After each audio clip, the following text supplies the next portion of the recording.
666이라는 숫자를 한 번쯤은 들어보셨을 것 같습니다. 요한계시록에 나오는 이 숫자는 하나님을 대적하는 짐승을 상징하며 이 짐승의 표를 받은 사람은 하나님 믿는다고 해도 구원받지 못한다고 말하고 있습니다. 이 666에 대한 해석은 참 다양합니다. 다양한 건 좋은데 성경의 의미와 전혀 상관없이 음모론과 결합해서 나타난 해석들은 문제가 있습니다. 대표적인 것은 이 바코드나 베리칩을 666표로 보는 것입니다.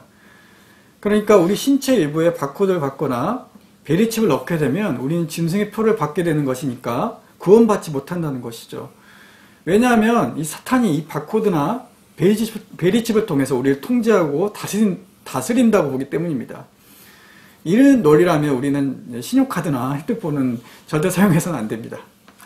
예, 최근 코로나 바이러스 전염으로 이제 논란이 되었던 인터커 BTJ 열방센터의 최벌 대표도 666에 대해서 이와 비슷한 해석을 내놓았습니다.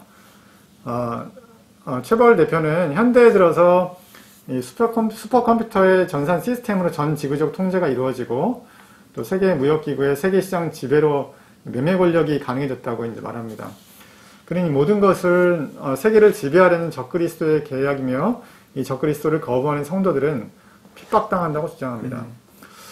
최벌 대표는 코로나19 백신은 빌 게이츠가 사전 기획한 것으로 이를 베리칩처럼 사람 몸에 투여해서 DNA를 조작하고 세계 시민을 노예로 만들려 한다는 음모론을 펼쳐왔습니다. 이전에도 요한계시록 13장에 나와 있는 하나님을 대적하는 짐승, 적그리스도가 누구인지에 대해서 이제 많은 주장들이 있어 왔어요. 때로는 뭐 히틀러가 적그리스도다, 또는 오사마 빈라덴, 또는 뭐 오바마 전 미국 대통령, 또 얼마 전에 퇴임하신 트럼프 대통령이 적그리스도다, 이런 주장 등 많은 사람들이 이제 지목이 되었는데, 생각해보면 이 계시록의 저자는 현대가 아닌 자신의 시대를 기록하고 있다는 사실을 기억을 해야 합니다.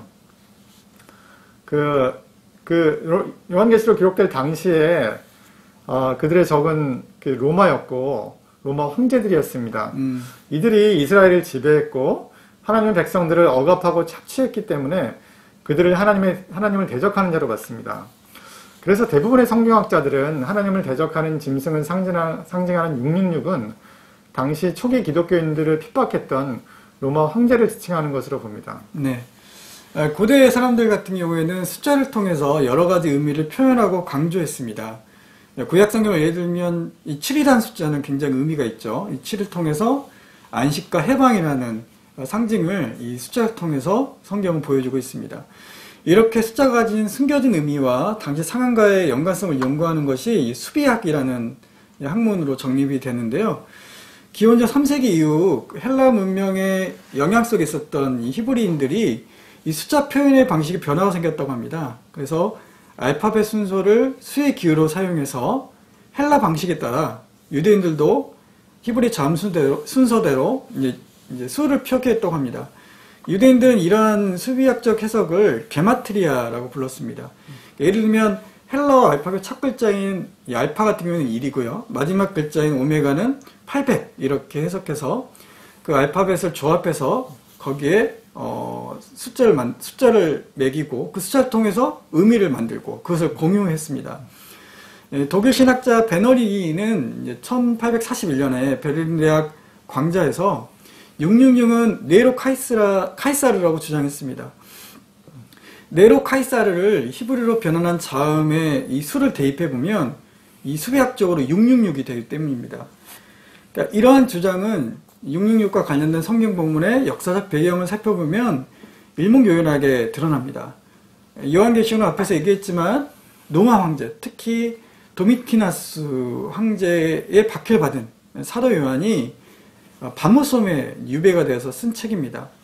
도미티아누스는 노골적으로 네로 같은 박해자, 도미티아누스라고 표기할 수 없는 상황에서 이 사도 요한은 수비학적인 그런 방법을 차용해서 666이라고 부른 것입니다.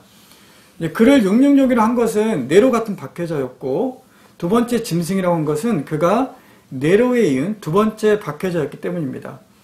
그래서 요한은 계시록 13장 18절에서 청명이 있는 자는 그 짐승의 수를 세어보라. 그 수는 사람의 수니 666이다 라고 쓴 것을 썼는데, 그것은 이제 노마의 황제라고 보는 것이 이제 학계 정설입니다.